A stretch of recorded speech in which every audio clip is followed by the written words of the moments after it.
بہت وقت پہلے 1920 کی دہائی میں ایک بادشاہ کی بیٹی لندن میں رہتی تھی۔ وہ خوبصورت تھی، معصوم تھی اور بے حد امیر تھی۔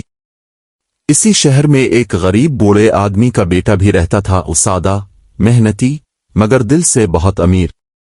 وہ دونوں بچپن میں ایک دوسرے سے ملے اور آہستہ آہستہ ایک دوسرے سے محبت کرنے لگے۔ محبت کبھی دولت یا حیثیت نہیں دیکھتی، مگر سماج کے اصول کبھی ایسی باتوں کو قبول نہیں کرتے۔ بادشاہ کو یہ رشتہ پسند نہیں تھا۔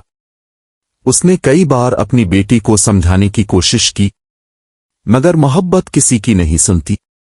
پھر ایک دن اچانک ایک غلط فہمی پیدا ہو گئی۔ بات اتنی بڑھ گئی کہ بادشاہ کی بیٹی نے غصے میں آ کر اپنے عاشق پر جھوٹا مقدمہ کر دیا۔ عدالت نے فیصلہ سنایا اور اس بے گناہ لڑکے کو 5 سال کی قید ہو گئی۔ وقت گزرتا گیا۔ بادشاہ کی بیٹی کی شادی ایک دولت مند خاندان میں ہو گئی اور وہ اپنی نئی زندگی میں مصروف ہو گئی۔ دوسری طرف قید میں وہ لڑکا بدلنے لگا۔ اس کی محبت نفرت میں بدل گئی۔ 5 سیاہ سالوں میں اس نے ایک الگ راستہ چان لیا، کالا جادو کا راستہ۔ اس نے روحوں کو قابو میں کرنے کا ہنر سیکھا۔ اب اس کا صرف ایک مقصد تھا، انتقام۔ 5 سال بعد جب وہ رہا ہوا تو وہ معصوم لڑکا نہیں رہا تھا جو پہلے تھا۔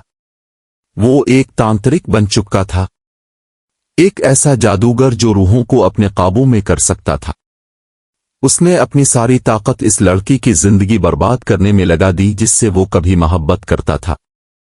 کچھ مہینے بعد بادشاہ کی بیٹی کے سسرال میں ایک عجیب سا پارسل پہنچا۔ اس کے اندر ایک خوبصورت لاکٹ تھا۔ اس کی چمک اتنی زیادہ تھی کہ وہ لڑکی پہلی نظر میں ہی اس پر فریفتہ ہو گئی۔ اس نے سوچا شاید یہ اس کے شوہر کے لیے کوئی قیمتی تحفہ ہے۔ بغیر کچھ سوچے سمجھے اس نے وہ لاکٹ اپنے شوہر کو پہنا دیا، اور یہیں سے اصل کہانی شروع ہوئی۔ جیسے ہی رات ہوئی، گھر میں عجیب و غریب واقعات ہونے لگے۔ بجلی خود بخود جلنے اور بجھنے لگی، قدموں کی آوازیں سنائی دینے لگیں، عجیب اور ڈرونی آوازیں گونجنے لگیں۔ سب سے خوفناک بات یہ تھی کہ اس کا شوہر تیزی سے بوڑھا ہونے لگا۔ چہرے پر جھریاں آ گئیں، بال سفید ہو گئے، اور آنکھوں میں ایک عجیب سی دہشت چھا گئی۔ بادشاہ کی بیٹی اب خوفزدہ ہو چکی تھی۔ اس نے کئی ڈاکٹروں سے مشورہ لیا، بے شمار علاج آزمائے، مگر کوئی فائدہ نہ ہوا۔ ایک رات جب یہ پراسرار واقعات اور بھی زیادہ خوفناک ہو گئے تو اس نے اپنے پرانے عاشق کو یاد کیا۔ اس نے سوچا، اگر کوئی میرے شوہر کو بچا سکتا ہے تو وہ صرف وہی ہے۔ ڈر اور امید کے ساتھ وہ اپنے ماضی کے سائے کے پاس گئی، اس کے پاس جو کبھی اسے دل و جان سے چاہتا تھا۔ مگر کیا وہ واقعی اس کی مدد کرے گا، یا یہ سب کسی نئے جال کا حصہ تھا؟ ادھر اس کا سابق عاشق جو اب تانترک بن چکا تھا، یہ خبر سن کر زور زور سے ہنسنے لگا۔ کھیل اب اور بھی دلچسپ ہو چکا تھا۔ اب کیا ہوگا؟